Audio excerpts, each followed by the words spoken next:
SMGR kemarin labanya juga nggak terlalu bagus ya, teman-teman ya. Ini kelihatan banget di fourth quarter-nya, laba mereka turunnya lumayan signifikan.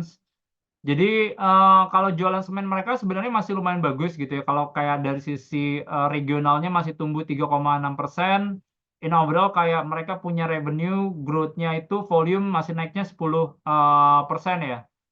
Ya, kelihatan banget banyak segmentasi baru kayak Australia, Bangladesh, Filipina, yang sebenarnya harapannya bisa mendorong dari sisi utilization rate-nya buat si, semen Indonesia. Nah, cuman yang sebenarnya jadi PR itu adalah kayak harga bahan bakunya mereka. Jadi COGS mereka naiknya lumayan signifikan. Itu ada kenaikan harga bahan bakar bersubsidi, itu, ke-capture ya di laporan keuangan 2023 ya. Makanya kalau kita lihat dari sisi marginnya ini agak sedikit, turun ya.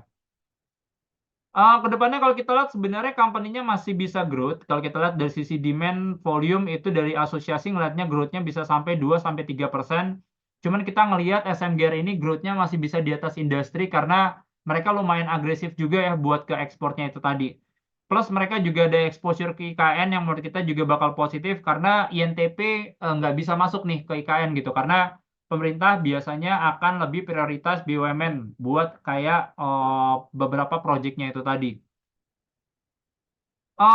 Jadi itu ya, apalagi kita lihat sebenarnya kalau saya sih ngelihatnya buat SMGR ini masih menarik ya, saya udah pernah share juga bahwa industrinya itu kan ada moratorium, artinya adalah nggak akan ada penambahan kapasitas baru ke depannya gitu ya. Jadi ini menurut kita bakal positif. Yang kedua, kelihatan kayak tingkat utilisasi pemain-pemain semen ini trennya meningkat gitu ya.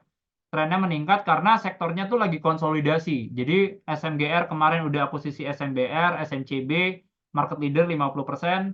INTP juga kemarin kan baru ambil Grobogan gitu. Jadi intinya sih sebenarnya nggak akan ada kayak price war seperti kayak dulu yang lumayan agresif ya. Jadi itu menurut kita positif. Nah, dari sisi cost structure ke depannya harusnya bisa positif karena harga batu bara ini kan trennya jadi turun gitu ya. Nah, jadi kalau misalnya selalu ingat bahwa bisnis, semen itu 30-40% itu energi cost, dan itu banyak ke batu bara. Nah, kalau seandainya batu baranya turun, itu bisa positif. Cuman SMGR sebenarnya, kayak harga batu bara turun dan naik itu mereka nggak terlalu terpengaruh ya, karena kemarin mereka baru secure kontrak. Jadi batu bara mereka itu ambil dari domestic, market obligation, yang harganya tuh di $60.